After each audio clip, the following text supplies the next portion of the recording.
ঢং করতে এসেছে ভদ্রলোক, কিন্তু এত সুন্দরও দেখাচ্ছে কেন তাকে? আহারে দুর্ভাগ্য, আয়াতকে অনেক বেশি সুন্দর দেখা যাচ্ছে আজ। কালো রঙের একটি শার্ট গায়ে দিয়েছে, ফর্সা মানুষ। আচ্ছা, একটু কম সুন্দর হলে কি হতো? অথবা ভীষণ কুচকুচে কালো, তখন না হয় অন্য কারো হতো না। আয়াত ভাই ষোড়শীর কখনোই হবে না। এই বাক্যের ব্যথা সহ্য করার মতন নাকি? সরিষা, সরিষা কোথায় তুই? তীরার চিল্লানোর শব্দে দ্রুত ষোড়শী বিছানাতে গিয়ে ঘুমের ভান ধরল, কিন্তু তাতে বিশেষ উপকার হলো না।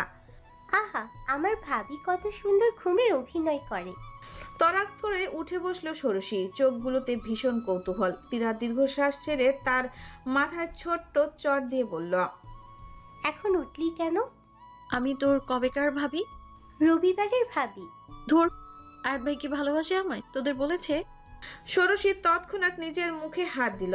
এই ঠোঁটটা তার ভীষণ অবাধ্য, যা তা বলে দেয় এবং তাকে বিপদে ফেলে। তীরা হাসতে হাসতে তাকে নিয়ে একদম বিছানাতে শুয়ে পড়ল। ভাইকে পছন্দ করিস তা আমাকে আগে বলিস না কেন? তোদের সেটিং করিয়ে দিতাম। এখন তো মা উর্মিয়াপুর সাথে বিয়ে দেওয়ার জন্য পাগল হয়ে গেছে। ভাইয়াটাও না, মায়ের কথাতে হ্যাঁ না কিছু বলে না। নীরবতা তো সম্মতির লক্ষণ। আম্মু দাদু ভাই ভেবে লাফাচ্ছে। ষোড়শীর মুখবির গভীর কালো অন্ধকারে ডুবে গেল। ঠোঁট কামড়ে অন্যদিকে ঘুরল সে। তীরা তার দিকে ঘুরে জড়িয়ে ধরে বলল, কষ্ট পাবি না। আমার মনে হয় ভাইয়া তোকে পছন্দ করে, কিন্তু সেটা বুঝতে পারছেন না। উনি বোঝেন না আর তুই বুঝে বসে আছিস? সত্যি আমি বুঝেছি। আচ্ছা বলতো, সেদিন রাতে তোকে ভাইয়া কি করেছিল আসলে? ষোড়শী ঢোক গিলল। তার স্পষ্ট মনে আছে আয়াত অনেক কাছাকাছি এসেছিল। তীরা উঠে বসল। ষোড়শীর মুখের অবস্থা দেখে অনুমান করে বলল, আমিও জানি আর তুইও জানিস, ভাইয়া কোনো মেয়ে তেমন পছন্দ করে না। স্পর্শ তো দূরের ব্যাপার। আর নিজের মুখে আমাকে বলেছে যে তোকে বোন মানেন না। বউ তো মানেন না। সেটা ধীরে ধীরে মানবে। যাই হোক, আমার সাথে ঢাকায় যাবি। দেখি। কোনো কিন্তু নয়, আমার সাথে যাচ্ছিস আর এটা শেষ কথা। ষোড়শী ভাবনাতে পড়ে গেল। সে জানে তীরা অনেক নাছোড়বান্দা, তবুও আপাতত প্রসঙ্গটা বদলে অন্য বিষয়ে কথা বলতে লাগলো। দুপুরে খাওয়ার সময় একবার আয়াতকে দেখেছিল ষোড়শী, এরপর দেখেনি। তার খুব অভিমান হলো। একবার কি বলতে পারতো না যে সে অসুস্থ ছিল, এখন কেমন আছে? আচ্ছা, এইসব পাষাণ পুরুষদের সরকার কেন বড় বড় বিল্ডিং এর পিলার হিসেবে ব্যবহার করছে না? তাহলে নিশ্চিত সেই বিল্ডিং অনেক বছর টিকে থাকবে। নানান কথা ভাবতে ভাবতে সে চায়ে চুমুক দিচ্ছিল। এখন সন্ধ্যার সময় পুকুর পাড়ে সে একা বসে আছে। একটা মিষ্টি বাতাস বইছে, চারিদিকে অন্ধকার, হালকা আলোতে উদ্ভাসিত হয়ে যাচ্ছে। ষোড়শী খেয়াল করলো পুকুরের পানিতে হালকা হালকা তরঙ্গ হচ্ছে। সে কাপটা একপাশে রেখে পানির কাছাকাছি এলো। পা দিয়ে হালকা পানি নাড়তেই একটু নরম উষ্ণ কিছুতেই গিয়ে লাগলো। ভ্রু কুঞ্চিত হলো মেয়েটার। কৌতূহল হয়ে পা আবারও লাগালো। মনে হচ্ছে কারো বাহু। অন্ধকারের মধ্যে হঠাৎ গমগমে কণ্ঠতে বেজে উঠল, আর একবার লাথি দিলে পা ভেঙে ফেলবো। ও মা গো, শয়তান জিন! ষোড়শী শুনছিল তাদের এই পুকুরে জিন আছে, কিন্তু এভাবে আজ তার সামনে আসবে তা কখনো ভাবেনি। দ্রুত চলতে গিয়ে শ্যাওলা মাখা পুকুরে পা ফসকে গেল। এক সেকেন্ড শূন্যতে থাকলেও পরক্ষণে কোমরে কাজটায় শক্ত সিমেন্টের তীব্র আঘাত পেল। তবে আরও পেত যদি না পুরুষালী হাত তাকে বক্ষতে জড়িয়ে না নিত। ইস্কি উষ্ণ আর সুগন্ধময় শরীরটা। ষোড়শী কাঁপতে কাঁপতে বলল, কে আয়াত ভাই? না, সালমান সুলতানি। আসলেও? আহা, পৃথিবীর সব থেকে ডাম মেয়েটাকে কি সুলতানের বংশতে জন্মগ্রহণ করতে হলো? সালমান সুলতানি মারা গেছে পুকুরে ডুবে 400 বছর আগে। অথচ সে আসবে কিভাবে? আপনি বললেন, আমি ভাবলাম ভূত। এখন কি কোলেই থাকবে নাকি নামবে? ব্যথা পেয়েছ? ষোড়শী লজ্জা পেয়ে নামতে লাগলো। এহেন সময় আয়াদের পিঠের কাছটায় তার হাতের স্পর্শ লাগলো। আয়াত গম্ভীর সুরে বলল, সরিষে, আজে বাজে জাগে টাচ করো না। আমি ছেলে হলে আমার সম্মান আছে। আরে নামতে তো দিবেন। ব্যথা লেগেছে কিনা তা বলো। লাগেনি। যে জায়গায় ব্যথা লেগেছে তা ষোড়শী জানাতে পারবে না আয়াতকে, তাই চুপচাপ সইতে লাগলো। অন্ধকার না হলে পুরুষটা নিশ্চিত বুঝতো। আপনি এখানে কেন, আর কখন থেকে? বিকেল থেকে সাঁতার কাটছিলাম, আর এখন একটু পানিতে বসে আছে। কেন? এতে কি মজা? ভালো লাগে, বসে দেখো একটু। আয়াদের কথায় ষোড়শী চুপচাপ বসে রইল। আসলে পানিতে বসে থাকতে মন্দ লাগছে না, চারিদিকে নিস্তব্ধতা, শুধু মাঝে মাঝে ঝিঝি পোকার ক্ষীণ ডাক শোনা যাচ্ছে। জলরাশির উপর চাঁদের আলো ঝিটকে পড়ে ঝিলিমিলি করছে, যেন রূপালী পরীদের নৃত্য।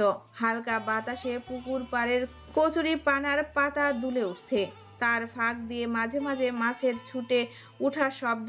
ষোড়শী আর আয়াত পাশাপাশি বসে থাকলেও কেউ কথা বলছে না, দুজনেই যেন কিছু বলতে চায়, আবার থেমে যায়।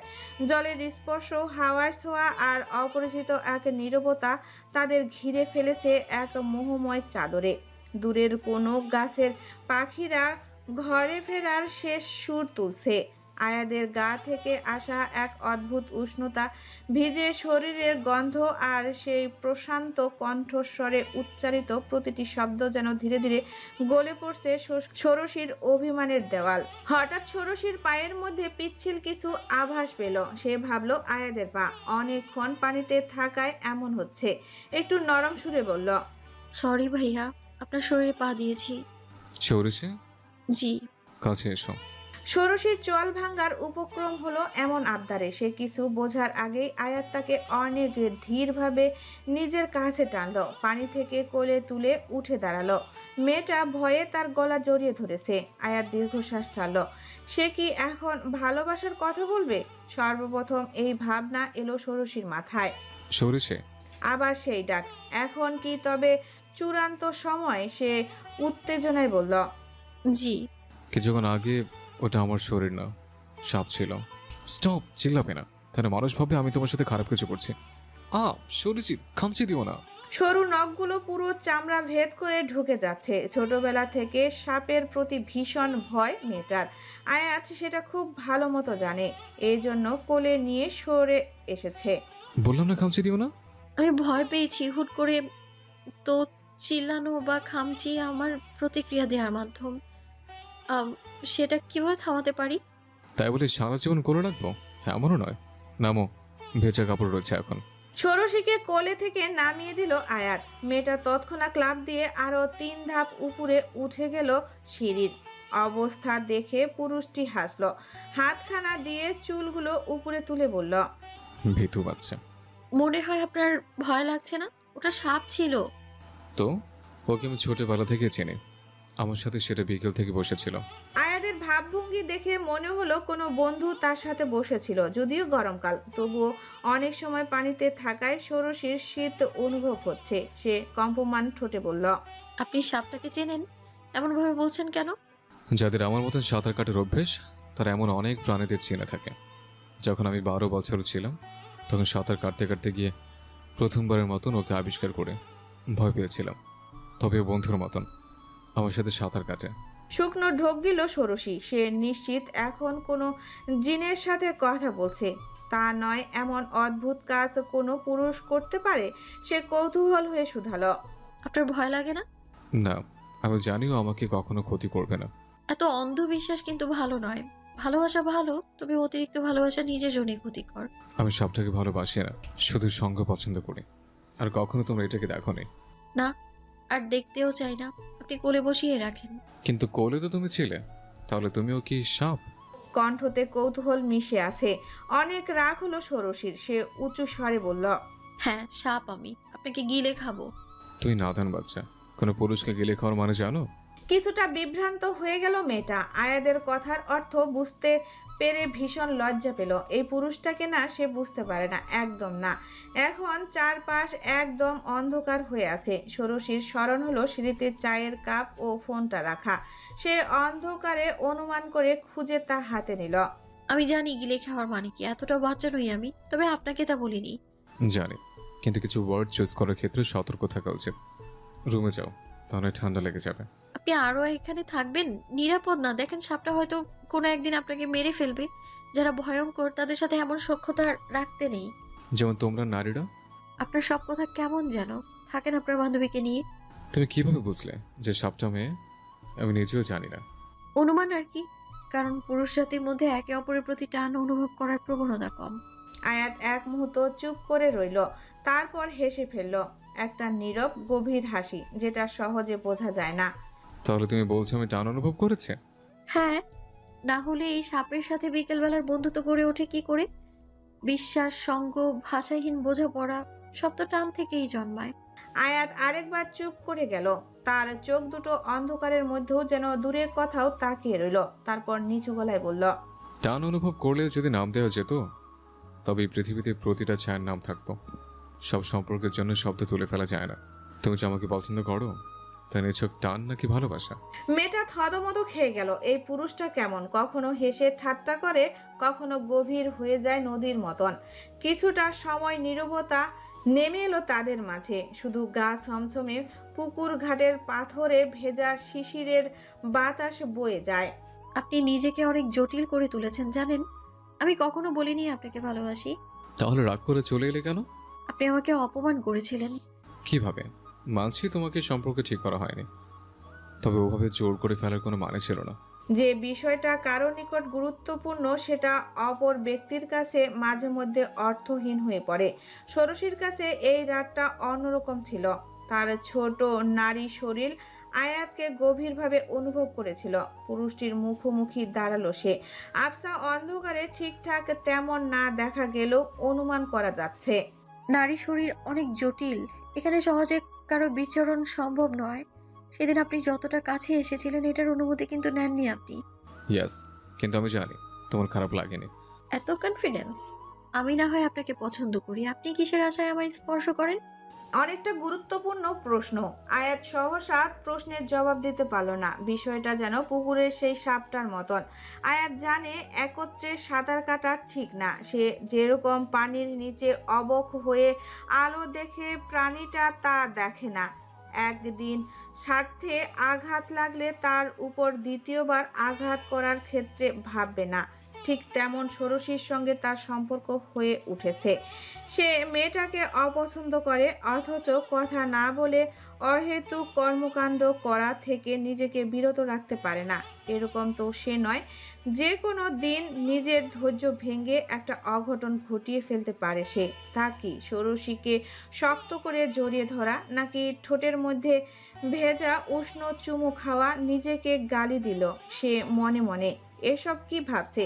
এটা পরিবেশের অভাব, নাকি তার মনটা জঘন্য হয়ে গেছে? তবে যাই হোক, অন্য রকম একটা তরঙ্গ সে নিজের মধ্যে অনুভব করতে পারছে। দুঃখিত, আমি নিজেকে সংযত করব এখন থেকে। যাও, ভেতরে যাও, আর সন্ধ্যা করে বের হবে না। আপনার বলতে হবে না। ভীষণ রাগ হলো ষোড়শীর। সে তো খেলনা নয়, তবে আয়াত তাকে নিয়ে খেলছেও না। কিন্তু তাদের মধ্যে এক ধরনের দ্বন্দ্ব চলছে, যা হওয়া উচিত না। খুব ভোরবেলা উঠেছে ষোড়শী। আজকের রাতে একটু ঘুমাতে পারেনি সে। গতকাল সন্ধ্যায় সিঁড়িতে মারাত্মক লেগেছিল কোমরে, তাতে সন্দেহ নেই, কিন্তু কাউকে এই ব্যাপারে বলেনি। ওয়াশরুমে গিয়ে পেছনের জামা কাপড় ওঠাতে গেলে ফর্সা ত্বকটাতে কালশিটে পড়ে আছে। একটু ঔষধ লাগানো দরকার। রুমে এসে ড্রয়ারগুলোতে ঔষধ খুঁজতে লাগলো। তৎক্ষণাৎ জানালা দিয়ে চোখ গেল গেটের বাহিরে। মল্লিকা দাঁড়িয়ে আছে, উকি দিচ্ছে বাড়ির ভেতর। ষোড়শীর মনটা খারাপ হয়ে গেল। ঢাকা থেকে ফেরার পর প্রথমবারের মতন এসেছে মল্লিকা। ক্ষণবারের কথা থেকে তাদের বাড়িতে থাকা মতিন চাচা এলো। ধমকিয়ে মল্লিকাকে গেট থেকে সরিয়ে দিল। নিজের মায়ের এহেন দুর্দশা দেখে শারীরিক কষ্টটাও ভুলে গেল। দীর্ঘশ্বাস ফেলে নিচে নেমে এলো। ডাইনিং টেবিলে আহাদ বসে আছে, নিউজ পেপার পড়ছে। চোখের অবস্থা দেখে অনুমান করা যায় সারা রাত ধরে এখানে বসে আছে। ষোড়শী তাকে উপেক্ষা করে গেল। তবে রান্নাঘর থেকে 2 কাপ চা তৈরি করে 1 কাপ আয়াদের সামনে রাখলো। আপনি সারা রাত ধরে এখানে কেন? চায়ের কাপের দিকে একবার দৃষ্টি দিয়ে ষোড়শীর দিকে তাকালো। দীর্ঘশ্বাস ফেলে বলল, আমি ব্যস্ত সৌরিছি। একা একা চা খাবো, এই জন্যই দিলাম। Thank you. সব কিছু গুছিয়ে নেও, আজকে আমরা ঢাকায় ফিরবো। আমি যাব না। তুমি টিপিক্যাল বউদের মতন আচরণ করছো, যে রাগ করে বাবার বাড়ি চলে এসছে। কিন্তু বিশ্বাস করো, না গেলে বেঁধে নিতেও জানি আমরা। আপনার এত আমায় নিয়ে ভাবতে হবে না, এমনিতেও ভাবার বিষয়ের অভাব নেই। আয়াত চোখ বড় বড় করলো। নিজের ঘুমটা ছাড়ানোর বৃথা চেষ্টা, অথচ পারছে না। এই ঘুমটা ইদানিং একেবারে হয় না। তবে ঘুম ছাড়ানোর অভ্যাসটাও যাচ্ছে না। ষোড়শী কিছু বলল না। আয়াত কি সব উল্টাপাল্টা কাগজ নিয়ে বসে আছে। এর বউকে অনেক কষ্ট সহ্য করতে হবে, এটা অন্তত সে নিশ্চিত। তা নয় কে এভাবে কাজের পেছনে সারাক্ষণ ব্যয় করে? আয়াত ভাইয়ের বউ। ষোড়শী নিজেকে সামলে নিল। হঠাৎ একটা কাজের মেয়ে দৌড়ে ঢুকলো বাড়িতে, অনেক বেশি হাঁপাচ্ছে। আয়াত সেদিকে তাকিয়ে শুধালো, কি হয়েছে? চাচা সিঁড়ি থেকে পড়ে গেছে, খুব রক্ত আসছে। মানে কোন চাচা? হামিদ চাচা। ষোড়শীর হাত থেকে চায়ের কাপ পড়ে গেল। সে চিল্লিয়ে ফার্মের দিকে এগিয়ে গেল। আয়াত দ্রুত ফোনটা নিয়ে নিল, অন্তত এটার দরকার হবে এখন খুব। আশেপাশে যারা কাজের লোক ছিল তারা নিজেরাও হাই হাই করে উঠল। কয় মাস আগে তারা এভাবে পুকুর পাড়ে পড়ে শেষ হলো, আজ আবার হামিদ। ষোড়শী ফার্মের কাজটায় এসে দেখলো রক্ততে ভেসে যাচ্ছে। এখানে প্রাণীগুলোকে জবাই করা হয়, তো রক্তিম ভাব অস্বাভাবিক না, কিন্তু আজ পার্থক্য হলো হামিদকে নিয়ে। এত বেশি রক্ত দেখে ষোড়শী বাকশূন্য হয়ে পড়ল। হামিদকে ঘিরে বসে আছে সকলে। আয়াত তাকে অতিক্রম করে যেতে হুঁশ ফিরল। চাচা, চাচা চোখ বন্ধ করে রাখবেন না, আমি এক্ষুনি আপনাকে হসপিটালে নিয়ে যাব। তবে এগুলো হলো কিভাবে? সকলে বলল সিঁড়ি থেকে, কিন্তু হামিদ অন্য কিছু বোঝাতে চাইল। অন্তত সেটাই মনে হলো আয়াদের। তাদের এগ্রো ফার্মের অফিসের সিঁড়িগুলো আসলে অনেক বড় বড় ছিল। আয়াত হামিদের দৃষ্টি অনুসরণ করে সামনে তাকালো, যেখানে রুদ্রবীর দাঁড়িয়ে আছে। অবাক হলো সে, এই লোকটা এত সকাল সকাল এখানে কেন? হামিদকে ধরে নিয়ে গাড়িতে উঠালো সকলে। আয়াত চিল্লিয়ে ডাকলো, সৌরিশি, ওখানে একা কি করছো? আমার সাথে যাবে তুমি? মেয়েটা প্রচুর চুপ হয়ে গেছে, কোনো প্রতিক্রিয়া দিতে পারছে না। আয়াত এগিয়ে আসতেই তাকে শক্ত করে জড়িয়ে ধরল। আব্বুর কিছু হবে না তো আয়াত ভাই? জানি না, কিন্তু আমরা আশা রাখতে পারি। আমার সাথে এখন তুমি যাবে। কেন যেন মনে হচ্ছে কিছু একটা হয়েছে, যা ইচ্ছাকৃতভাবে। এত কেঁদো না পদ্মমালা, আমি তো আছি। মিস্টার হামিদ সুস্থ হয়ে যাবে। ষোড়শী ভীষণ কাঁদছে। যদি তার বাবার কিছু হয় তবে সে এতিম হয়ে যাবে। রুদ্রবীর ধীরভাবে তার মাথার নিচে বুকে রাখলো। মেয়েটার যেন হুঁশ নেই, আশেপাশে কি হচ্ছে বুঝতে পারছে না। আমি আছি তো, এরকম কাঁদে না। সৌরিশি, আয়াত প্রায় ধমকে তার নাম উচ্চারণ করলো। এত সময় অঘটনটা টের পেল মেয়েটা। ছিটকে সরে গেল রুদ্রবীরের থেকে। তোতলানোর কণ্ঠে বলল, সরি আঙ্কেল। ইটস ওকে আয়াত, তুমি থাকো, আমি আসছি। আমাকে কি হয় জানিও। রুদ্রবীর উঠে যেতে নিলে তার হাত ধরে থামিয়ে দিল আয়াত। পুরুষটির চোখের ভাষা বলে দিচ্ছে সে খুব রেগে আছে। আপনার সাথে কিছু কথা আছে। আমি যে অবধি না বলবো সে অবধি কোথাও যাবেন না। কি এমন কথা আয়াত? খুব বেশি ইনোসেন্ট ভাববেন না নিজেকে। অপেক্ষা করুন, আমার পরিবারের অন্য সকলে আসুক, তখন আমরা বাইরে যাব। ওকে ওকে, রিল্যাক্স ইয়ং ম্যান। আয়াত রুদ্রবীরকে অতিক্রম করে গিয়ে ষোড়শীর সামনে দাঁড়ালো।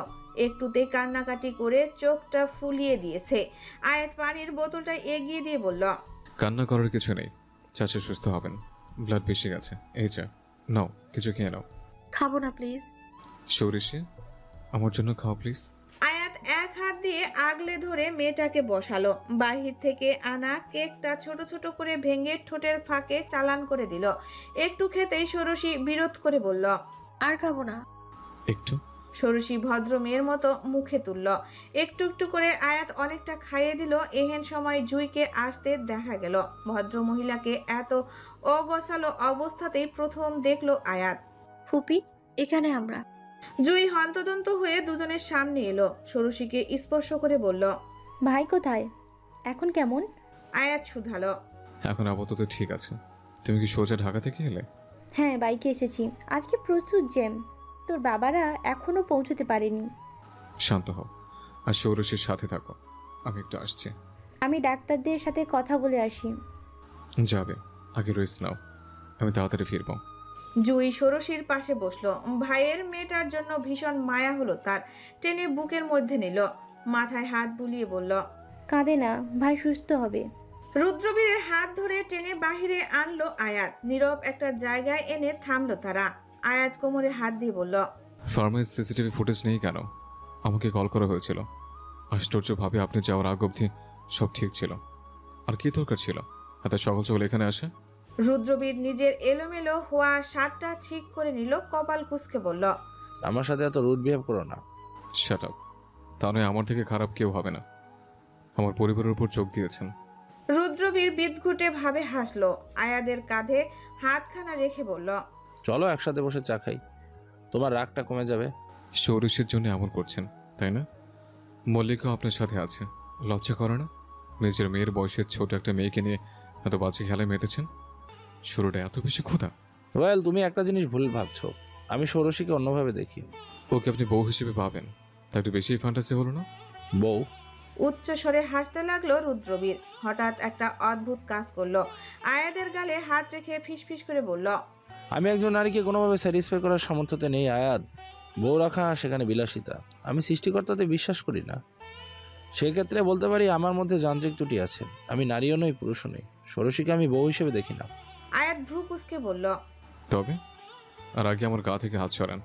আমি খেলনা হিসেবে দেখি। ও কত নরম, তুলতুলে, এত সফট। এরকম একটা খেলনা ঘরে থাকলে মন্দ হয় না। ঠিক ছোট কুকুর ছানার মতো। যখন চাইবো স্পর্শ করব, বসতে বললে বসবে, দাঁড়াতে বললে দাঁড়াবে। আমার এমন খেলনা হবে ও। কথা শেষ হওয়ার সঙ্গে সঙ্গে রুদ্রবীরের মুখে ঘুষি দিল আয়াত। টাল সামলাতে না পেরে নিচে পড়ে গেল। আয়াত বুকের উপর একটা লাথি দিতেই এবার প্রতিরোধ পেল। জানোয়ার, তোর সাহস কিভাবে হলে ষোড়শীকে নিয়ে এসব বলার? আমাকে দুর্বল ভেবো না আয়াত। তা না হয় এই মুহূর্তে তোমাকে শেষ করে দেব। যা কর। তুই জানিস না আমি কে এবং তোকে আমি কি করে দিতে পারি। হ্যাঁ, নিজেকে এত বড় ভেবো না। আমি কিন্তু তোমার থেকে অনেক উপরে আছি। চলো চ্যালেঞ্জ দিই। আমার একটা চুল বাঁকা করে দেখাও। আয়াত খেয়াল করলো রুদ্রবীরের প্রতিরোধের জন্য তার ঠোঁট কেটে রক্ত বের হচ্ছে। সে হাতের উল্টো পিঠ দিয়ে মুছে নিল। এক দোলা থুতু মাটিতে ফেলে বলল, তোকে আমি মাটিতে মিশিয়ে দেবো রুদ্রবীর। আমি কে এই ধারণা যদি থাকতো তোমার পরিবারের দিকে তাকাতে পারতি না। এত বড় ক্ষমতাধর হলে আমাকে আটকে দেখাও। আবার দেখো, কখন আবার ঔরসী কিনে উড়ে গেছি আর তুমি ধরতে পারলে না। আয়াত কিছু বলল না। কিছু সময় পর হুঙ্কার দিয়ে বলল, আসলে কি, সৃষ্টিকর্তা জানতেন তুই মানুষ হিসেবে একটা জানোয়ার। এই কারণে তোকে এভাবে পৃথিবীতে পাঠিয়েছে। সময় থাকতে শুধরে যা, তা নয়তো আয়াত সুলতানি তোর নাম পৃথিবী থেকে মুছে দেবে। ষোড়শী আপা আয়াত ভাই মল্লিকা চাচির বাড়িতে গিয়ে অনেক ভাঙচুর করছে। মানে কেন? জানি না, আমি তোমাকে খবরটা দিতে এলাম। কাজের লোকের মুখে এহেন অদ্ভুত কথা শুনে তীরা ও ষোড়শী একে অপরের মুখের পানে তাকালো। সবে মাত্র হসপিটাল থেকে এসেছে সে, তবে সময় লস করার অবকাশ নেই। দৌড় লাগালো মল্লিকার বাড়ির দিকে। অন্ধকারে ষোড়শী খেয়াল করলো বাড়িটা ঘিরে অনেক মানুষ জমায়েত হয়েছে। সে আয়াদের চিল্লানোর শব্দ শুনছে। উঠোনে পা রাখতেই দেখলো একটা হাতুড়ি নিয়ে দেওয়ালের অনেক বড় অংশ ভেঙে ফেলেছে। আয়াত ভাই, কি হয়েছে? আপনি এখানে কেন? আয়াতকে থামাতে গেল ষোড়শী, কিন্তু লাভ হলো না। পুরুষটা অনেক বেশি শক্তিশালী তার থেকে। তীরা ইতিমধ্যে একটা ধাক্কা খেয়েছে। হঠাৎ ষোড়শীর কি হলো?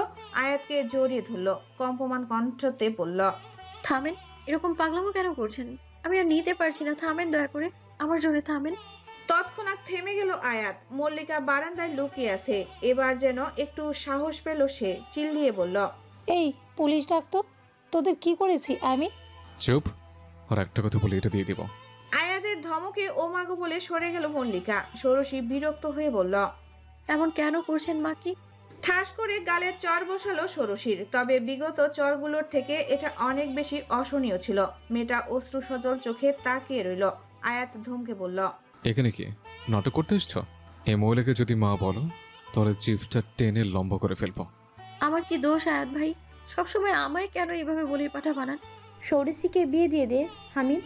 আয়াত যা বলল তা খুব ভয়াবহ। এমন মানুষের হাত থেকে বাঁচানোর জন্য শক্তপোক্ত মানুষ দরকার। শুনতেছিস তো আমার কথা? হামিদ ধীর গতিতে মাথা নাড়ল। আজ সকালে তাকে হসপিটাল থেকে ছুটি দেওয়া হয়েছে। এখন যদিও কিছুটা কথা বলতে পারে, কিন্তু কেমন চুপচাপ হয়ে গেছে। মাথার ইন্টারনাল ক্ষতটা বেশ গুরুতর। বিয়ে তো দিব, কিন্তু মেয়েটা ছোট। তাছাড়া আমার নিজের গ্যারেন্টি আমি দিতে পারছি না। এই অবস্থাতে তেমন ছেলে পাবো কোথায়? খুঁজতে হবে। কিন্তু সত্যি বলতে তো সেদিন রুদ্রবীর ওখানে কি করছিল? আমি আসলে জানি না। সকালে ফার্মে গিয়ে দেখি বসে আছি। আমি তাকে বসতে বলে একটু বের হচ্ছিলাম, ঠিক তখন মনে হলো ধাক্কা দিল। কি ভয়ঙ্কর! ষোড়শীর দেখা যাচ্ছে সুন্দর হয়েও বিপদ হয়েছে। জুই আঙ্গুরগুলো পানিতে ধুতে ধুতে বলল, সাহেল, হামিদ আর সে ছাড়া আয়াদও এখানে উপস্থিত আছে। ছেলেটাকে বেশ কতগুলো দিন ধরে খুব ঝামেলা পোহাতে হচ্ছে। সাহেল বেশ কয়েকবার ঢাকা চলে যেতে বলেছে, তবে সে নাসরবান্দা যাবে না। ফুপুর পাশে বসতে বসতে বলল, আপনার বিয়ের ব্যাপারে সিদ্ধান্ত নেওয়ার আগে একবার ষোড়শীকে ডেকে নেন। তারপর আমি কিছু বলতে চাচ্ছি ফুপি। কে? আগে সৌরশীকে ডাকুন, ওর মতামত নেই। হাঁক ছেড়ে কাজের লোককে ডাকলো জুই। আসতেই দ্রুত ষোড়শীকে ডেকে আনতে বলল। ক্ষণবাদে মেয়েটা এলো। ষোড়শী ঘরে ঢোকার সঙ্গে সঙ্গে এক ধরনের ভারী নীরবতা নেমে এলো ঘর জুড়ে। ওর মুখে একরাশ ক্লান্তি, চোখে অদ্ভুত একটা শূন্যতা। আয়াত তাকিয়ে রইল নিঃশব্দে। চোখে চোখ পড়তেই ষোড়শী মুখ ঘুরিয়ে নিল। সাহেল গম্ভীর গলায় বলল, তোমাকে কিছু জিজ্ঞেস করা হবে মা, ভেবে উত্তর দিও। জুই একটু নরম হয়ে বলল, তোমার বিয়ের কথা ভাবছি আমরা, কিন্তু তোমার মতামত ছাড়া কোনো সিদ্ধান্ত নেওয়া ঠিক হবে না। তাই চাচ্ছিলাম তুমি নিজে বলো, তুমি কি এই পরিস্থিতিতে বিয়েতে রাজি? ষোড়শী কিছুক্ষণ চুপ থাকলো। এরপর চোখ তুলে একে একে সবার মুখের দিকে তাকালো। হামিদ, সাহেল, জুই, আয়াত সবাই যেন প্রতীক্ষায়। আবু আমি বিয়ে করবো না, আমি এখনো ছোট। আয়াত বিরক্ত হয়ে বলল, এতটা ছোট নও যে পরিস্থিতির গভীরতা বুঝতে পারবে না। তুমি বিপদে আছো, আর এখানে কোনো পুলিশ বা আইন তোমাকে রক্ষা করতে পারবে না। ঢাকা আমাদের বাড়িতে থাকলেও তুমি ভীষণ বেয়াদব। কথা শোনো না, একটা লিগ্যাল গার্ডিয়ান দরকার। এভাবে সকলের সামনে কেউ বেয়াদব বলে? ষোড়শীর চোখ বড় বড় করে আয়াদের বাণী তাকালো, যেন নিজের রাগটা দেখানোর বৃথা চেষ্টা। আয়াদের ভ্রুজোড়া কুঞ্চিত হলো। সে অবাক হয়ে হামিদকে বলল, চাচা, আপনার মেয়ে আমাকে চোখ রাঙিয়ে ভয় দেখাচ্ছে। সে দেখাক, তুমি ভয় না পেলেই হলো। আর সৌরিসি, এটা কিন্তু সত্যিই বেয়াদপি। আয়াত তাহলে ঠিক কথা বলেছে, ক্ষমা চেয়ে নে। আমি কি ছোট বাচ্চা নাকি আব্বু? অবশ্যই ক্ষমা চেতে হবে না। সিরিয়াস ডিসকাশনে ফিরো।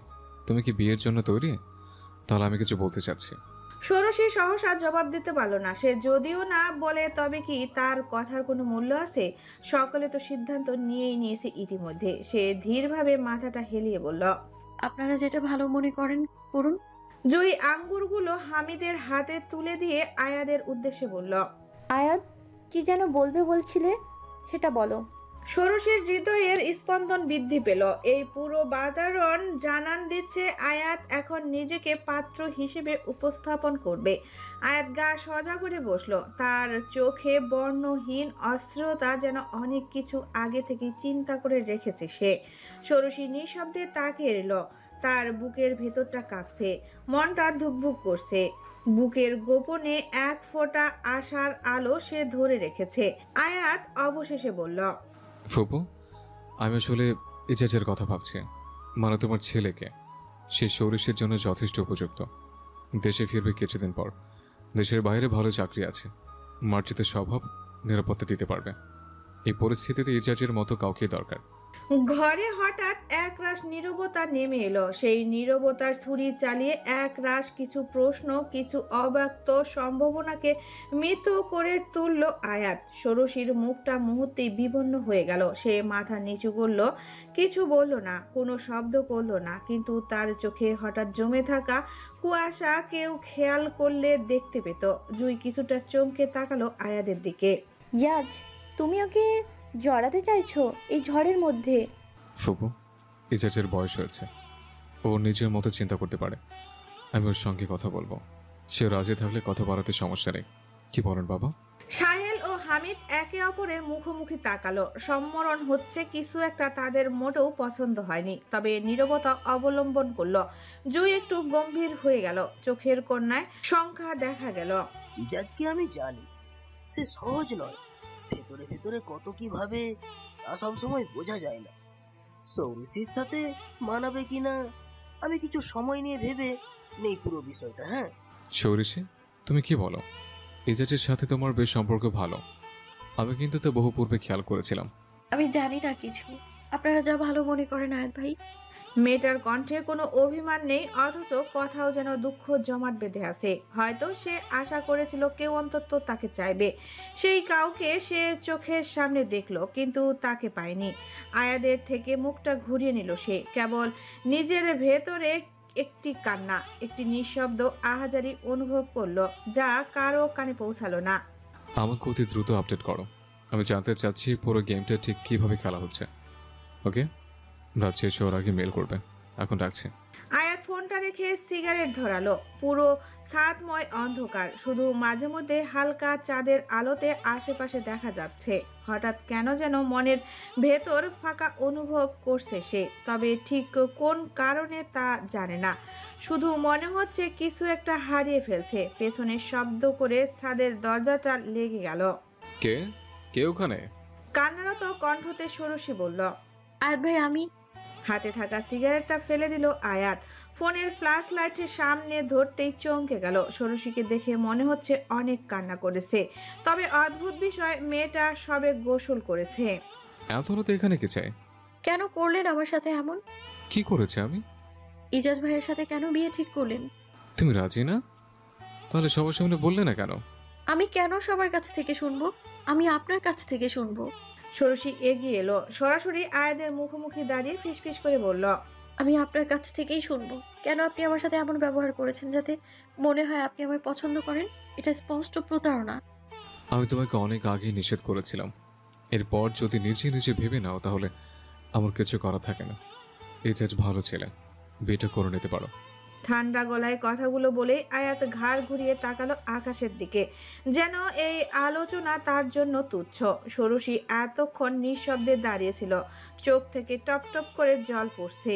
এবার আচমকা গলা উঁচিয়ে বলল। আপনি তো একটা কাপুরুষ। আয়াত ঘুরে তাকালো, চোখে একটু বিস্ময়, একটু বিদ্রুপ। ও, এখন আমি কাপুরুষ? হ্যাঁ, নিজের অনুভূতির দায় নিতে পারেন না? একজন মেয়ে দিনকে দিন কেমন করে বদলে যাচ্ছে, কেমন করে কাউকে ভালোবেসে ফেলছে, তা বুঝেও চুপ ছিলেন আপনি। আপনি শুধু বোঝেন প্ল্যান, স্ট্র্যাটেজি, গেম। কোনোদিন কি আমায় মানুষ হিসেবে দেখেছেন আপনি আয়াত ভাই? তুমি জানো না তুমি কি বলছো বোকা মেয়ে? আমি খুব ভালো করেই জানি আপনি সব বোঝেন, তবুও চুপ থাকেন আপনি। আপনি চেয়েছিলেন আমি এগিয়ে আসি, নিজে থেকে কিছু বলি। আপনি জানেন এই কথাগুলো বলাও একটা মেয়ের জন্য কতটা সাহসের। তাছাড়া আপনি আমাকে যেভাবে রক্ষা করেন। আয়াত এবার জোরে বলে উঠল। তুমি যে ভাবছো তা কখনো সত্যি ছিল না। আমি তোমাকে রক্ষা করে ভালোবাসা দিয়ে নয়, দায়িত্ব দিয়ে। তাহলে কেন আপনি এমনভাবে তাকাতেন আমার দিকে? কেন? আয়াত হঠাৎ থেমে গেল, তার মুখ শক্ত হয়ে এলো। সে এগিয়ে এসে ষোড়শীর খুব কাছে দাঁড়ালো। কারণ আমি চাই না তুমি ভেঙে পড়ো, আমি চাইনি তুমি ভয় পাও। আর হ্যাঁ, আমি ভুল করেছি। ভুল করে তোমাকে নিজের মতো করে নিরাপত্তা দিয়েছে, কিন্তু সেটা ভালোবাসা ছিল না। ষোড়শীর ঠোঁট কাঁপে, চোখের জল আর বাত মানে না। তাহলে আমার দোষ কোথায় বলুন? আমি কেন ভাঙবো আজ? কেন আমার স্বপ্নগুলো একা একা মরে যাবে?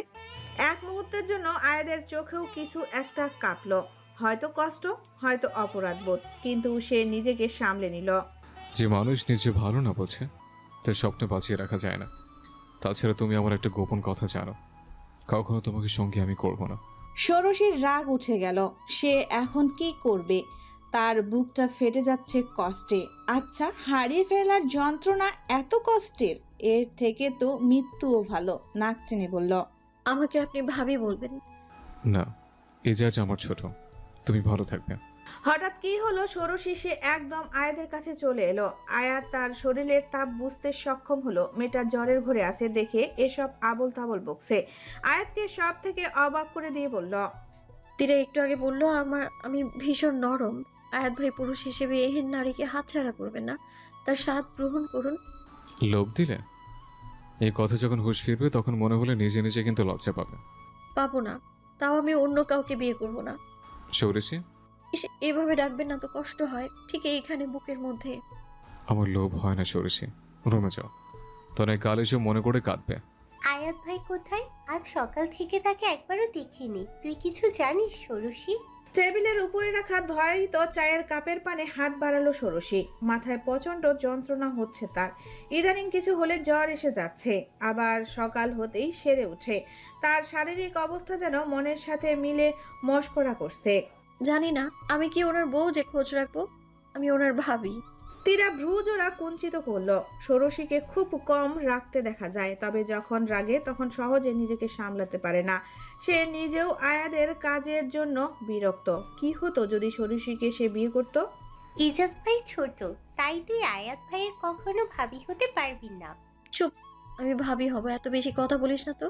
আমার কি দোষ? আমাকে বকে লাভ নেই। বিয়ে তো ছেলে খেলা নয়। এখন যে চায় না তার সাথে কেন জোর করে সম্পর্ক তৈরি করতে হবে? আমার বিশ্বাস তোর সাথে ভালো কিছু হবে। তীরার সান্ত্বনামূলক বাক্যতে কোনো ধরনের উচ্চ বাক্য করল না ষোড়শী। সত্য বলতে সে নিজেও জানে যে লাভ নেই। আয়াত কখনো মিথ্যা বলে না। ইজাজের সাথে বিয়েটা তার হচ্ছে। কাল রাতে সাদের হওয়া ঘটনার জন্য একটুকু ষোড়শীর মনে দুঃখ নেই, কারণ সে চেষ্টা করেছিল। অন্তত সারা জীবনের আফসোস তো থাকবে না। চেষ্টার পর যে পুরুষ তাকে গ্রহণ করেনি, ক্ষতি সেই পুরুষের। তাদের দুজনের মনোযোগ আকর্ষণ ঘুরল জুঁইয়ের হঠাৎ আগমনে। ভদ্রমহিলাকে দেখে মনে হচ্ছে সে কথাও বের হচ্ছে। তীরা খাবার চিবোতে চিবোতে শুধালো, কোথাও যাচ্ছ ফুপু? হ্যাঁ, ঢাকা ফিরে যাচ্ছি। বিয়ের প্রিপারেশনের জন্য? জুঁই জবাব দিল না। চুপচাপ টেবিল থেকে এক গ্লাস পানি উঠিয়ে পান করলো। ষোড়শীর পানে একবারও তাকালো না সে। মনে হচ্ছে কিছু একটা নিয়ে অস্বস্তিতে ভুগছে। কম্পমান কণ্ঠতে বলল, আসছি তীরা, সাবধানে থাকিস। তড়িঘড়ি করে সে চলে গেল। তীরা বিরস মুখে বলল, কিছু বুঝলি সরিষি? না, কি বুঝবো? আমার মনে হচ্ছে তোরা ইজাজ ভাইয়ের বিয়েটা হচ্ছে না, ফুপু মানা করে দিয়েছে। অথবা ইজাজ ভাই যে কোনো একজন। তুই তো বিশিষ্ট মানুষ, মন পড়তে পারিস। তোর মতন অত গাধাও নয় অন্তত। যাই হোক, যদি কথাটা সত্যি হয় তাহলে কি দিবি? হলেও কি, অন্য কারোর সাথে হয়ে যাবে। আমার বিয়ে হচ্ছে, অন্তত এটা সত্য। মন খারাপ করিস না। ষোড়শী খাবারে মনোযোগ দিল। জীবনে অঘটন ঘটতে থাকলে সেটা যদি এড়িয়ে না যাওয়া যায় তাহলে চুপচাপ সহ্য করে নেওয়াই ভালো। অন্তত সে তাই করবে। তীরার কথার সত্যতা সে ক্ষণবাদেই পেল। জুঁই বিয়ের জন্য না করেছে, কারণ হিসেবে বলেছে তার ছেলের যোগ্য না ষোড়শী।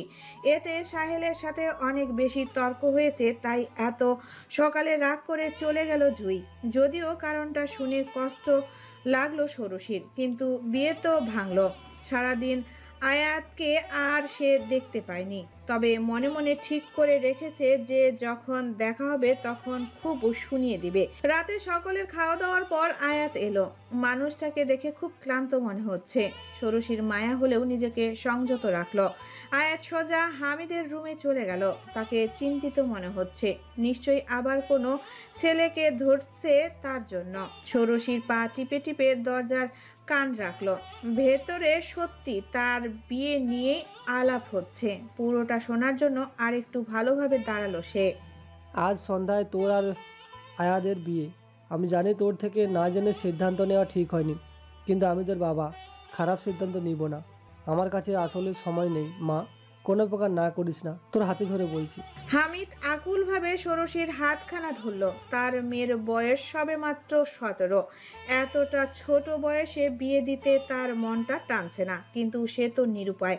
আজ সকাল থেকে অনেক খারাপ লাগছে। ষোড়শী বাবার নিভু দৃষ্টির পানে তাকালো। হামিদের জন্য মায়া হলো তার। সে না করতে গিয়েও থেমে গেল। কি অদ্ভুত বিষয়!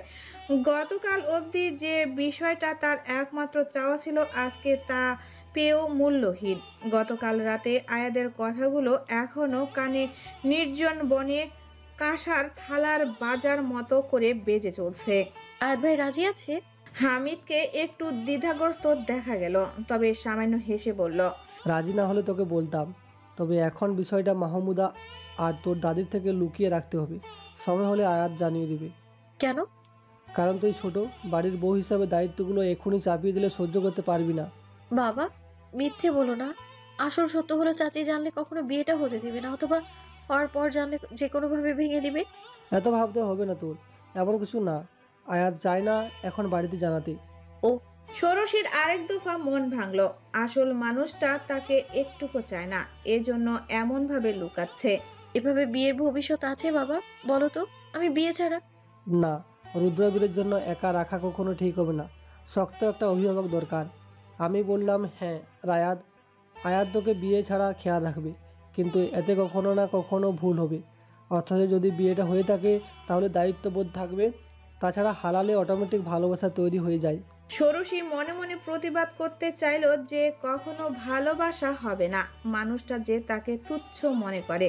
কাল যদি সে দরজার পাশে দাঁড়িয়ে না শুনতো তবে কখনো জানতে পারতো না। তবে বাবার মুখের দিকে তাকিয়ে না করতে পারল না। সন্ধ্যায় কোনো এক মুহূর্তে এক নির্জন কক্ষে গুটি কয়েক মানুষের উপস্থিতিতে আয়াত ও ষোড়শীর বিয়ে হয়ে গেল। মেয়েটা কবুল বলার সময় অনেক কাঁদলেও আয়াদের মুখে স্বভাবসুলভ অভিব্যক্তিগুলো ছিল। সে খুশি নাকি দুঃখ পাচ্ছে তা জানা গেল না। ষোড়শীর পরনে লাল টুকটুকে শাড়িটা তারার। তীরা হালকাভাবে সাজালেও তাকে অনেক সুন্দর লাগছে। বিয়েটা হয়ে যেতেই আয়াত উঠে চলে গেল। ষোড়শী শুধু ঠোঁট কামড়ে কান্না দমনের চেষ্টা করছে। তীরা আস্তে করে তার পাশে এসে বলল, বোন সরিষি, জীবন নাটকের থেকে নাটকীয়। আমি অবাক হলাম তোর ভাগ্য দেখে। ওহো, এখন থেকে তোকে ভাবি বলে ডাকতে হবে। কি হলো, মুখটা এমন গোমরা করে রেখেছিস কেন? তীরা, একটা অনুরোধ রাখবি? কি? আজকে রাতে আমি তোর সাথে ঘুমাবো। তীরা আশেপাশে তাকালো। রুমের অন্য সকলে নিজেদের কাজে ব্যস্ত। কেন, ভাইয়ের সাথে থাকতে কি সমস্যা? তুই বুঝবি না। জি না, এটা হচ্ছে না। আমি আর রিনা ফুল দিয়ে রুম সাজিয়েছি। আমাদের কষ্টের দামটা তো দে। চল, কিছু খাবি, দিনে কিছু খাসনি। ভাইয়া চলো, তুমিও খাবে আমাদের সাথে। আয়াত তখন ফোনে ব্যস্ত ছিল। মুখ তুলে তাদের দিকে তাকালো। ষোড়শীর দিকে দৃষ্টি পড়তেই হৃদয়ের ভেতরে কেমন একটা অনুভব হলো। তার ব্যক্তিগত নারী, একান্ত তার ব্যক্তিগত নারী মেয়েটা।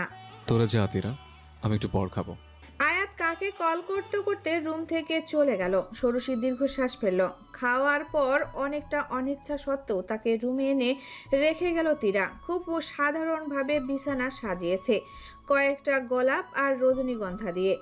অন্ধকার ঘরে রজনীগন্ধার গন্ধটা তীব্র হয়ে উঠছে। শাড়ির আঁচল ঠিক করে বিছানার এক কোণে বসে আছে ষোড়শী। তার চোখের পাতা ভারী হয়ে আছে, কিন্তু ঘুম আসছে না। রুমের দেওয়ালে ঝুলে থাকা ঘড়ির টিকটিক শব্দ যেন প্রতিটি সেকেন্ড তার বুকের ভেতর একটা করে কাঁটা বিধিয়ে দিচ্ছে। প্রতীক্ষা কেমন যন্ত্রণা হয়ে দাঁড়িয়েছে। তবে সে তো আয়াদের মুখোমুখি হতে চায় না। দরজা খোলার শব্দে বুক ধরফর করে উঠল ষোড়শীর। সে তাড়াতাড়ি শুয়ে পড়ল। চাদর টেনে মুখ ঢেকে ফেলল। চোখ দুটো বন্ধ করলো ঠিকই, কিন্তু নিঃশ্বাসের তালের তীব্রতা তার সাথে বিশ্বাসঘাতকতা করছে। আয়াত নিঃশব্দে ঘরে ঢুকলো। একবার চেয়ে দেখলো বিছানার উপরে ছোট্ট শরীরটা কেমন গুটিসুটি মেরে পড়ে আছে। একটা মুহূর্ত থেমে রইল আয়াত। তারপর নিঃশব্দে জানালাটা খুলে দিয়ে নিভে যাওয়া আলোয় বিছানায় একপাশে বসে পড়ল। ঘরটা এতটাই নিস্তব্ধ যে দূরে কোনো কুকুরের ঘেউ ঘেউ করাও যেন কান ফাটিয়ে দিচ্ছে। ষোড়শী চোখ বন্ধ করে শুয়ে আছে। বুকের ভেতর তোলপাড় উঠছে। আচমকা হালকা একটা কেঁপে উঠে তার কাঁধ। মুখে হাত চাপা দিয়েও কান্নাটা থামলো না। সেই রুদ্ধ কান্নার শব্দ পৌঁছে গেল আয়াদের কানে। পুরুষটি চমকে ডাকল, ষোড়শী। ষোড়শী চাদরের নিচ থেকে আর নিজেকে লুকিয়ে রাখতে পারল না। হঠাৎ করে উঠে বসলো। চোখ ঝাপসা, মুখটা লাল হয়ে গেছে কান্নায়। আপনি এইখানে কেন এসে বসে আছেন? আমার জন্য তো কিছুই নেই আপনার মনে, তাহলে কেন? আয়াত কিছু বলল না, শুধু তাকিয়ে রইল। এতদিন মেয়েটাকে জাদুকারী সুন্দরী কখনো লাগেনি তার, কিন্তু যতক্ষণ ধরে নিজের বলে জেনেছে ততক্ষণে তার কাছে মেয়েটাকে অনেক সুন্দর লাগছে। তবে আয়াদের নিজেকে নিয়ন্ত্রণ করতে হবে। ষোড়শীর ঠোঁট কামড়ে ধরে পুনরায় বলল, আপনি ভয় পাবেন না, আমি আপনাকে কিছুই বলবো না। আমি জানি আপনি এই বিয়ে চাননি, আমিও চাইনি। কথাগুলো বলার সময় তার কণ্ঠ ভেঙে যাচ্ছিল। আয়াত তখনও চুপ। একটুকু এগিয়ে এলো না, একটুকু সান্ত্বনা দিল না। ষোড়শী কাঁদতে কাঁদতে বলল, আমি পড়াশোনা শেষ করলেই ডিভোর্স দিয়ে দেবো আপনাকে, আপনি চিন্তা করবেন না। এসবের দায়িত্বের বোঝা থেকে মুক্ত করে দেবো আমি আপনাকে। আমি পারবো, সত্যিই পারবো আমি। চুপ করে থাকাটা আয়াদের চির চেনা স্বভাব। সে এবারও কিছু বলল না, শুধু নিচু গলায় বলল, ঘুমিয়ে পড়ো, রাত অনেক হয়েছে। আমি যা বলছি সত্যি বলছি, আপনি কি বুঝতে পারছেন না? তোমাকে আমি ঘুমাতে পড়েছি। আপনি আপনি একটা বেয়াদব লোক। অবশ্যই না, আমি খুব ভদ্র ষোড়শী। এক মিনিট দেখি। আয়াত মেয়েটার কপালে হাত দিয়ে দেখলো সত্য আবার জ্বর এসেছে। সে গম্ভীর মুখে বলল, তুমি কি রোজ রাতে জ্বরকে আমন্ত্রণ করো উল্টে পাল্টে বলার জন্য নাকি? একদম কথা ঘুরাবেন না আয়াত সুলতানি। আয়াত হাসলো। মেয়ে মানুষ আসলেই অদ্ভুত। পরশুর রাতে যে বুকে পড়ে বিয়ের কথা বলছিল, আজ সে ডিভোর্সের জন্য শেষ হয়ে যাচ্ছে, তাও বাসরের ঘাটে। হঠাৎ বিষয়টা ভাবতেই ষোড়শীর উপর পুরনো রাগ মাথাচাড়া দিয়ে উঠল। কি যেন হলো, মেয়েটাকে ধাক্কা দিয়ে বিছানা থেকে ফেলে তার উপর আধশোয়া হলো। বুকের কাছটায় তীব্রভাবে কামড়ে দিল। মুহূর্তেই গুঙ্গিয়ে উঠে ষোড়শী শুধালো, কি করছেন আপনি? মেসেজ, ডিভোর্স চাওয়ার আগেই ভাবা উচিত ছিল। নিজের মায়ের মতন আমাকে নিয়ে খেলতে চেও না। তোমাকে না খানো চুবানে খাইয়ে দেব। ষোড়শী অশ্রু সজল চোখে তাকিয়ে রইল। এই মানুষটা কি কালকে রাতে এসব বলেছিল? বিশ্বাস করতে কষ্ট হয়। আয়াত খেয়াল করলো মেয়েটাকে অনেক আবেদনময়ী লাগছে। সে মুখটা এগিয়ে এনে বলল, ঠোঁটকে সংযত করবে মিসেস, তনের শাস্তি ভয়ানক হবে। কি করবেন আপনি আমার ঠোঁটে? ভয় নেই, চুপ অন্তত খাবো না। এছাড়া বহু কিছু করা যায়। আয়াত হাসতে হাসতে সরে গেল। ষোড়শী সংকুচিত হয়ে বিছানাতে পড়ে আছে। কান্নার দরুন এখনো থেমে থেমে দীর্ঘশ্বাস ফেলছে। তবে পুরুষটির এহেন অদ্ভুত আচরণ তাকে বিভ্রান্ত করে দিয়েছে। আমি সত্যি আপনাকে ডিভোর্স দেব। দিও, আমি কি না করেছি? এখন চেঞ্জ করে এসো, শাড়ি পরে ঘুমাতে হবে না। কিন্তু এই রুমে তো আমার কোনো ড্রেস নেই, শাড়ি পরে অভ্যেস আছে। আমার টি শার্ট পরবে? হয়েছে সিনেমার নায়িকাদের মতন। তবে আমি কিন্তু সিরিয়াস হব না। আমার তেমন কোনো ইচ্ছেও নেই। নিজেকে বেশি বড় কেউ ভাববেন না। আমার কপাল খারাপ দেখে আজ আমি এখানে। আয়াতকে কিছু বলতে না দিয়ে ষোড়শী পুনরায় চাদর মুড়িয়ে বিছানাতে শুয়ে পড়ল। দীর্ঘশ্বাস ছাড়ল আয়াত। বিয়ে নিয়ে খুব বেশি আশা না থাকলেও এমন হবে অন্তত এটাও চেয়েছিল না। লাইট অফ করে শুয়ে পড়ল। ষোড়শীর শরীরের নরম সুবাস মুহূর্তেই তাকে কেমন দুর্বল করে দিল। মেয়েটা এখনো কাঁদছে। অন্ধকারের মধ্যেও শব্দ শোনা যাচ্ছে। আয়াত হুট করে টেনে নিজের কাছে নিয়ে এলো। মেয়েটির পিঠ এসে তার চওড়া বুকে লাগলো। চোখ ফুললে কাল মানুষ কি বলবে শুনি? মানুষ কি আর জানে যে আমি আপনার বউ? বিয়েটা তো লুকানো থাকবে। তীরা জানে, আমাদের বাবারা জানে। কিভাবে বলো তো? ছি, পরে বিয়েতে একটা এক্সপ্লেনেশন করতে হবে। আমি তো তোমার সব কথা মেনে নিচ্ছি, তবে কেন এত কষ্ট পেয়ে যাচ্ছ বলো তো? কান্না থামিয়ে ঘুমাও। ষোড়শী কিছুটা সময় নীরবে শুয়ে রইল। রাতটা গভীর হচ্ছে। বাহিরে কোথাও ঝিঝি পোকা ডেকে চলছে। কেমন মন খারাপ করা নীরবতা চারিদিকে। আয়াত কখনো বুঝবে না, জানতে পারবে না যে তার মনে কি চলছে। ধীরে ধীরে শ্বাস প্রশ্বাসের শব্দ গাঢ় হতে লাগলো। আয়াত বোধহয় ঘুমিয়ে পড়েছে, কিন্তু ষোড়শী পারল না। তার চোখে গতকালও ঘুম ছিল না। আচ্ছা, যারা ঘুম কেড়ে নেয় তারা বোধহয় সব থেকে সুন্দর ঘুমাতে পারে। এই যে এখন যেমন আয়াত ঘুমিয়ে গেল। ষোড়শী ধীরে ধীরে এ পাশে ঘুরল। পুরুষটির বুকের ঠিক মধ্যখানে তার নাকটা স্পর্শ করলো। এক ধরনের সুবাস আসছে তার দেহ থেকে। শিহরিত হয়ে মেয়েটির লম্বা শ্বাস টানতেই পরক্ষণে আবার কান্নাতে ভেঙে পড়ল। এসে একবারও বলল না যে ডিভোর্স দিতে হবে না। অভিমান নিয়ে মেয়েটার বুকটা ফেটে যাচ্ছে। নানাবিধ চিন্তা করতে করতে কখন যে ঘুমিয়ে পড়েছিল ঠিক জানে না। কিন্তু যখন ঘুম ভাঙলো তখন অনেক সকাল হয়ে গেছে। নিভ্রান্তভাবে সে নিজের নেত্রপল্লক মেলে সামনে তাকালো। তীরা একধানে তার পানে তাকিয়ে আছে। মৃদু একটা চিৎকার করে সে উঠে বসল। এইভাবে কেউ তাকিয়ে থাকে? আমি তো ভয় পেয়েছিলাম তীরা। না, দেখছিলাম বেঁচে আছিস কিনা। মানে যেভাবে ঘুমাচ্ছিলি, তুই তো এত বেলা ঘুমাস না। কি রে? কচু রে, ওটা তোর বড় ভাই। মনে করে দেখ। এখন শর্ত, আব্বুকে দেখতে যাব। ষোড়শী বিছানা থেকে তড়িঘড়ি নামলো। শাড়িটা খানিকটা এলোমেলো হয়ে ভাঁজ নষ্ট হলেও সহি সালামতে টিকে আছে এখন অবধি। তীরা তাকে বাধা দিয়ে বলল, গোসল করে নিস। কেন, জানাজা পড়াবি নাকি? তুই এত উগ্র ব্যবহার কেন করে যাচ্ছিস বলতো? ষোড়শী চমকে উঠল। সত্যি সে তো এমন না, বরং ভীষণ শান্ত একজন। বিয়ের এক রাতেই কেমন বদলে গেল। দীর্ঘশ্বাস ফেলে নিজের ঘরের দিকে চলল সে। হামিদকে শান্তিমতো ঘুমাতে দেখে ষোড়শী আস্তে করে দরজা লাগিয়ে চলে এলো। প্রচন্ড ক্ষুধা লেগেছে তার। টেবিলের কাছটায় এসে দেখতে পেল আয়াত বসে আছে। ল্যাপটপে কিছু একটা গভীর মনোযোগ দিয়ে দেখছে। তাকে বিশেষ খেয়াল না করে একটা চেয়ার টেনে বসলো সে। রান্নাঘর থেকে খাবার দিয়ে গেল। একটা অদ্ভুত বিষয় মনে হলো হঠাৎ ষোড়শীর। তার বাবার বাড়িতে সে যখন ইচ্ছে তখন অথবা যা ইচ্ছে তা খেতে পারে, ততক্ষণ অবধি যতক্ষণ না তার ফুপু চাচিরা আর দাদি আসে। তখন নিজের বাড়িও কেমন পর লাগে। তাছাড়া ঢাকায় মাহমুদাও তাকে খাবার এমনি সাধারণ চাতে কথা শোনায়। অথচ এখন সেই মহিলার পুত্রবধূ সে। যদিও তাদের বিচ্ছেদের আগে ভদ্রমহিলা কখনো জানতে পারবে কিনা বিষয়টা, সেটাও একটা ধাঁধার মতন। প্লেটের দিকে মুখ করে খাও। ওদিকে কি? আয়াদের কথাতে বাস্তবে ফিরে এলো ষোড়শী। খাবারে মনোযোগ দিল। চোরা চোখে পুরুষটিকে একবার দেখে শুধালো, আপনি ঢাকা চলে যাবেন কবে? আপাতত নয়, তীরাকে কাল পাঠিয়ে দেব। কেন? পরীক্ষা যে কাছে আসছে সেটাকে বলে গেলে, আর ঢাকা তোমার টেস্ট এক্সাম শেষে তোমাকে নিয়ে ফিরবো। বাবাকে রেখে আমি যাব না। আমার তো এখানে সবসময় থাকা যাবে না। তাছাড়া মল্লিকার আশেপাশেও তুমি সেফ না। এমনিতেও কেস। কেস? আয়াত নিজেকে সামনে নিল। ষোড়শীর জবাবের আশায় তার দিকে তাকিয়ে আছে। কিছু না, খাও। কিসের কেস আমায় বলেন? সব শুনতে হবে না, তুমি এখনো ছোট। না, এটা কি রিলেটেড আর কে করেছে কেস? বললাম না সব শুনতে হবে না। এত জেদ কেন করো? ষোড়শীর ভীষণ রাগ হলো। কেন আয়াত সব সময় তাকে বকবে? খাবারের প্লেটটা ঈষৎ দূরে ধাক্কা দিয়ে বলল, আমারও জেদ আছে, আমি না বললে খাবো না। রাগ ওঠো না মেয়ে, চুপচাপ খাও।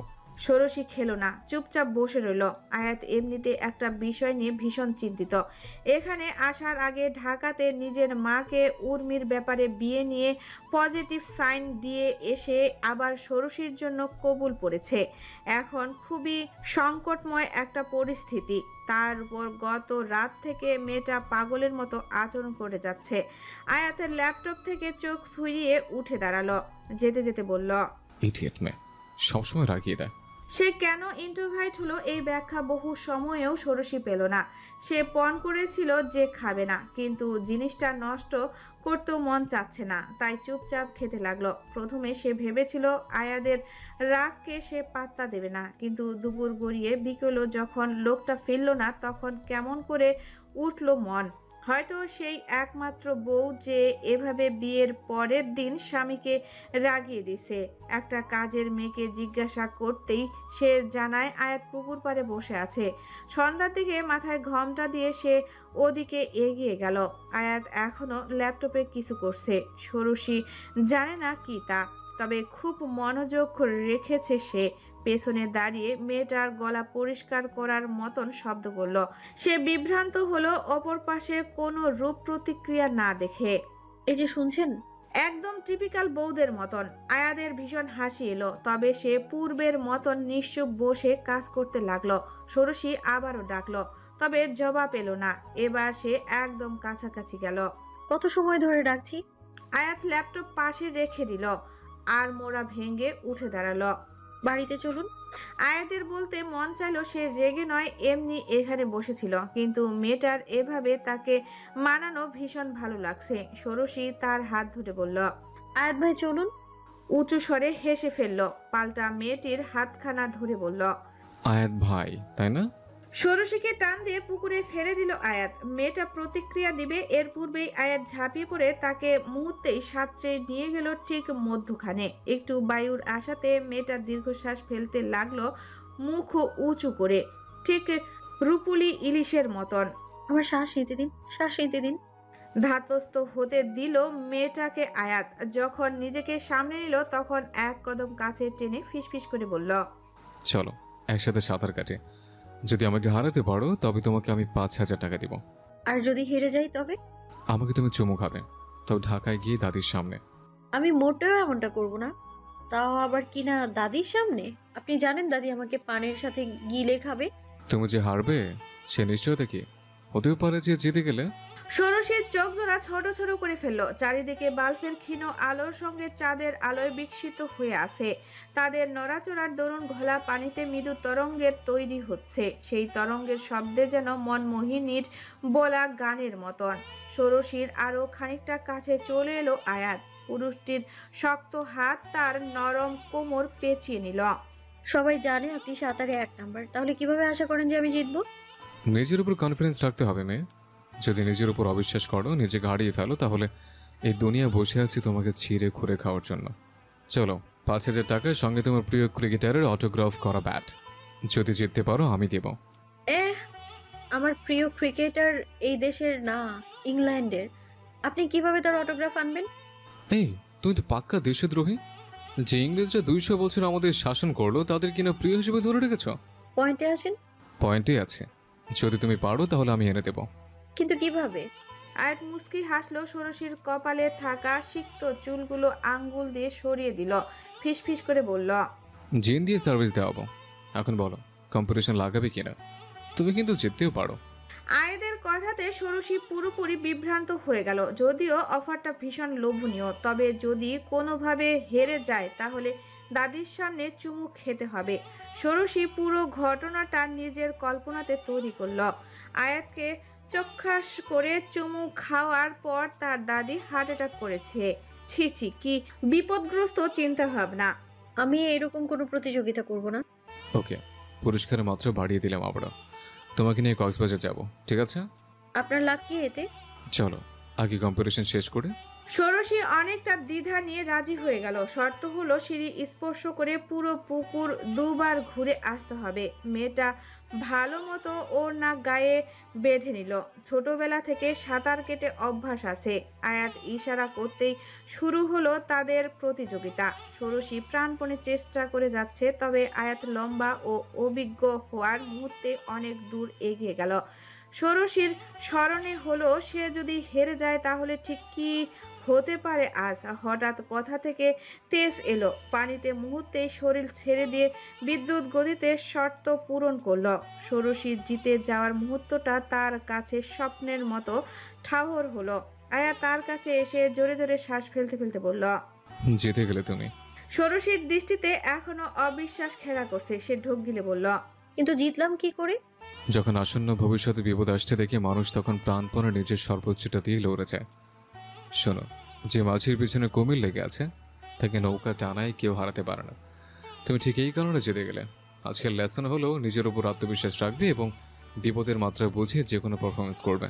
ষোড়শী সিক্ত নেত্রপল্লক মুছে বলল, আপনি এইসব আমাকে শেখানোর জন্য করলেন?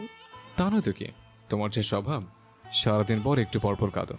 এখন থেকে প্রায় এরকম শক্ত হওয়ার শিক্ষা দিব, বুঝবে মিস? আমার প্রাপ্যগুলো দিবেন না? অবশ্যই। আয়াত সুলতানি কখনো কথার খেলাপ করে না। এখন চলো বাড়ি যাই, প্রচন্ড ক্ষুধা লেগেছে। আয়াত তাকে পানির মধ্যে রেখে সিঁড়িতে উঠে দাঁড়ালো। পূর্ণিমার আলোতে পুরুষটিকে পৌরাণিক কাহিনীর মতো ঠাহর হচ্ছে। এত সুন্দরভাবে কেউ বোঝায়। ষোড়শী দীর্ঘশ্বাস ছাড়ল। আফসোস এই মানুষটি তার হয়েও হলো না। রাতের খাওয়া শেষে ষোড়শী ভীষণ দ্বিধাতে পড়ে গেল। আজকে রাতেও কি আয়াদের সাথে ঘুমাতে হবে? বিষয়টা কেমন যেন হয়ে যাবে। বেশ কিছু সময় এটা ওটা করে সময় অতিবাহিত করার চেষ্টা করলো, তবে শেষ রক্ষা হলো না। গুটি সুটি পায়ে সে দরজা ঠেলে ভেতরে প্রবেশ করলো। আয়াত ফোনে কারোর সাথে কথা বলছে। বিছানাতে বসতে টের পেল ফোনের ওপাশে থাকা মানুষটি উর্মি। ষোড়শীর গা জ্বলে উঠল। লম্বা শ্বাস টেনে বিছানাতে লম্বা হয়ে শুয়ে পড়ল। খেয়াল করলো আয়াত তার পাশে এসে দাঁড়ালো। চোখ বড় বড় করে কিছু একটা বোঝালো, কিন্তু ষোড়শী বুঝলো না। ফোনটা রেখে রেগে বলল, পড়াশোনা নেই? সারাদিন ঘুমাও কেন? আমি পড়েছি তো সন্ধ্যাবেলাতে। আপনাকে দেখিয়ে পড়তে হবে কেন? আমাকে টাকা দিন এখনই। আয়াত ড্রয়ার থেকে মানিব্যাগ বের করে সেখান থেকে টাকা নিয়ে ষোড়শীর হাতে দিল। মেয়েটার অধর যুগল চৌড়া হলো। এই টাকা দিয়ে কি করবে? এখনো ঠিক করিনি, তবে আজ শরীর ভীষণ ব্যথা করছে আপনার কারণে। অভ্যেস আছে। আপনি এত সাঁতার পছন্দ করেন কেন বলেন তো? টেনশন রিলিজ করার জন্য। আপনার এত কিসের টেনশন? আয়াত নিশ্চুপ হয়ে গেল। সে যে আসলে ঠিক কিসের টেনশনে আছে তা ষোড়শী কেন কাউকে জানাতে পারবে না। প্রসঙ্গ বদলে বলল, ঘুমাও। আজ ইজাজ ভাই কল করেছিল। কেন? এমনি খোঁজ খবর নিতে। সে কি জানে আমাদের বিয়ের কথা? না, ঘুমাও সরেছে। আয়াদের হঠাৎ কি হলো যেন। সে ইজাজকে সহ্য করতে পারছে না। হতে পারে সে জানে যে পুরুষটা ষোড়শীকে ভালোবাসে, এর কারণেই সহ্য হচ্ছে না। যেমন হোক, মেয়েটা তার স্ত্রী। আয়াত চোরা চোখে ষোড়শীর পানে তাকালো। ঘুমে ঢুলু ঢুলু হয়ে ঝিমুচ্ছে। অতঃপর মাথার নিচে হাত রেখে শুয়ে পড়ল। আয়াদের যদি স্বাভাবিক বিয়ে হতো তাহলে কখনো বিয়ের দ্বিতীয় দিন ঘুমাতে দিত না মেয়েটাকে। হয়তো এখন ঠিক পাশের জায়গাটাতে তার বিচরণ হতো। আয়াত নিজেকে শাসালো। শারীরিক সম্পর্ক তার কাছে মুখ্য ব্যাপার নয় নিশ্চয়ই, তবে কিছু সময় থাকে যখন নিজেকে নিয়ন্ত্রণ করা যায় না। দৃষ্টি সরিয়ে ল্যাপটপে মনোযোগ দিল। বেশি সময় যদিও তা ধরে রাখতে পারল না। ষোড়শীর নিঃশ্বাস ধীরে ধীরে ভারী হয়ে এসেছে। ঘরের নিস্তব্ধতার মাঝে মাঝে তার গলার ছোট ছোট আওয়াজ ভাঙছে। আয়াত একবার তাকিয়ে দেখলো মেয়েটার নেত্রপল্লব বন্ধ, কিন্তু মুখে অস্থিরতা, যেন ঘুমের ভেতরেও কিছু একটা নাড়া দিয়ে চলছে তাকে। ল্যাপটপটা বন্ধ করে চুপচাপ উঠে দাঁড়ালো আয়াত। জানালার পর্দা সরিয়ে বাইরে তাকালো। অন্ধকারে ঢাকা উঠোন, দূরে কোনো এক জায়গা থেকে কুকুরের ডাক ভেসে আসছে। আয়াদের চোখে ক্লান্তি, মনটাতে উথাল পাথাল মেঘে ভেসে বেড়াচ্ছে। পেছনে ফিরে আবার তাকালো। হঠাৎ মনে হলো ষোড়শী এখনো ঘুমায়নি, সে শুধু চোখ বন্ধ করে আছে। তার কপালের রেখাগুলো টান টান। আয়াত কিছুটা নরম কণ্ঠে বলল, তোমার মাথা ব্যথা করছে? ষোড়শীর চোখ খুলল না, তবে ঠোঁট নেড়ে উঠল। আয়াত শব্দ না করে ওর পাশের টেবিল থেকে বামটা নিয়ে এলো। ধীরে ধীরে মেয়েটার কপালে মালিশ করতে শুরু করলো। ষোড়শীর শরীর একটুখানি কেঁপে উঠল। সে বাধা দিল না, এক সময় ফিসফিস করে বলল,